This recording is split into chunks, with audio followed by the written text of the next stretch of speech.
Praise the Lord. இன்றைய தியானத்திற்கு 2 கொரிந்தியர் 12ஆம் அதிகாரம் 9ஆம் வசனம்.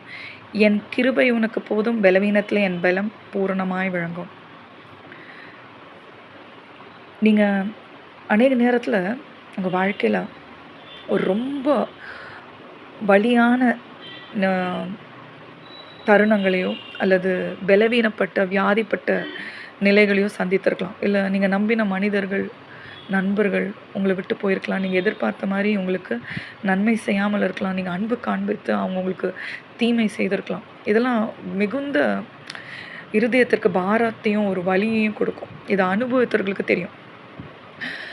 இந்த உலக மனிதர்களுக்கு பார்த்திங்கன்னா இந்த மாதிரி ஒரு தருணங்கள் என்ன ஆகிடும்னா, மனசு விட்டு போயிடும், நம்பிக்கையை இழக்கக்கூடும். ஆனால் கர்த்தருக்குள்ளே இருக்க நமக்கும் இது தேவனோடு கூட ஒரு பெரிதான ஒரு சந்திப்பை உருவாக்கலாம், ஒரு என்கவுண்டரை கொடுக்குற ஒரு நேரமாக இருக்கலாம். ஏன்னா அந்த நேரத்தில் அவர் கொடுக்குற ஆறுதல், அவர் கொடுக்குற தேறுதலை யாராலையும் தர முடியாது. ஏன்னா எதை பிடிக்கலாம், யாரை பிடிக்கலான்ற நம்புகிற ஒரு நேரத்தில் எதையும் பிடிக்க முடியாது. அவரை மாத்திரமே சார்ந்திருக்க முடியும். இதுதான் உண்மை. அவர் ஜீவிக்கிறார். அவர் நேற்றும் என்றும் என்றுமே ஒரே மாதிரி தான் இருப்பார். மாறவே மாட்டார், பொய்யுறையும் மாட்டார். உன்னோடு இருப்பேன்னு சொன்னால் நம்ம கடந்து சென்றிருந்தாலும் அவர் கடந்து செல்லவே மாட்டார். நம்ம திரும்பி அந்த பலவீனங்களோடு வரும்போது ஏற்றுக்கொள்கிற தேவனாக இருக்கிறார். அதே அன்பை கொடுக்குற தேவனாக இருக்கிறார்.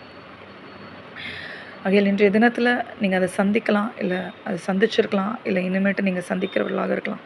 ஆனால் ஒன்று மட்டும் மாறாது, அவருடைய கிருபை மாறாது. அந்த வேளைகளில் அவர் கிருபை போதுமானதாக இருக்கும். அவருடைய பலன், ஆறுதல் போதுமானதாக இருக்கும். உங்கள் சிந்தையில் எவ்வளவு நாள் போராட்டங்கள் வரலாம், பயங்கள் வரலாம், திகில்கள் வரலாம், மரண பயங்கள் கூட வரலாம். ஆனால் அந்த வேலைகள்லாம் அவர் கிருபை வந்து தேற்றும். அவர் கொடுக்குற ஆறுதல் போல வேறு எதுவுமே இருக்காது. அவருடைய பலன் பூரணமாய் விளங்கும். அதுக்கு எந்த ஒரு மாறுதலும் கிடையாது. அதில் அப்படிப்பட்ட ஒரு தேவனை நம்ம சேவிக்கிறோம், தெய்வமாக கொண்டு இருக்கிறோம். அதற்கு பாக்கியவான்களாக நாம் இருக்க வேண்டும். அவருடைய கிருபை இன்னும் அவங்க வாழ்க்கையில் விளங்குவதற்காக ஒன்றாக நம்ம ஜெபிப்போம். அன்பின் பரலோக தகப்பனே, இந்த நாளில் யாரெல்லாம் பலவீனப்பட்டு இருக்கிறார்களோ அவர்களுக்காக நாங்கள் ஜெபிக்கிறோம். உமது கிருபை பலன் பூர்ணமாய் விளங்குவதாக, உங்கள் ஆறுதல் தேறுதல் அவர்களை தேற்றுவதாக.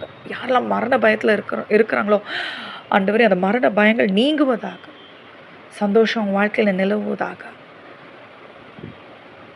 நீர் அவர்களை ஆண்டவரை ஏந்தி சுமந்து தாங்க வேண்டுமா நாங்கள் ஜெபிக்கிறோம். மீது சாய்கிற போது உமது கிருபை தேற்றுவதாக.